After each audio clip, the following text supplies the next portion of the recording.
প্রিয় দর্শক আসসালামু আলাইকুম। তো দর্শক যাকে দেখতে পাচ্ছেন তার নাম হচ্ছে সোনিয়া। সোনিয়া একটি সেলরের দোকানে কাজ করে। তো সেখানে সেলর বানায়, বানিয়ে পরে মালিকের কাছে দেয়। মালিক এগুলা বিভিন্ন বাজারে বিক্রি করে। তো সেলোয়ার বানিয়ে সোনিয়া যা পায় তা দিয়ে কোনো মতে সংসারটা চলে। আসলে সেলরের মজুরি তত একটা দেওয়া হয় না। তো কি করবে, পড়াশোনা নাই। তো বর্তমানে সোনিয়ার বিয়ে শাদিরও বয়স হয়েছে, বিয়ে শাদি করতে হবে, অভাবে সংসার। ঘরে তার মা আছে, তার ছোট একটা ভাই আছে। তো স্কুলে পড়ে অনেক। তো সেটা সোনিয়াই বহন করে। তো সোনিয়ার খুব কষ্ট হয়ে যায়, কিন্তু কি করবে, ছোটো ভাইয়ের স্বপ্ন সোনিয়া পূরণ করতে চাচ্ছে।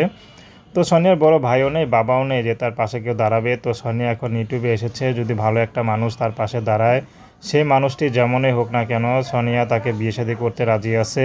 তার কোনো চাহিদা নেই, কোনো পছন্দ নেই, কোনো বড়লোক হওয়ার স্বপ্নও নেই। ছোটোখাটো একটা ঘরে যদি বাসা ভাড়া নিয়ে থাকতে পারে সোনিয়া তাতেই খুশি।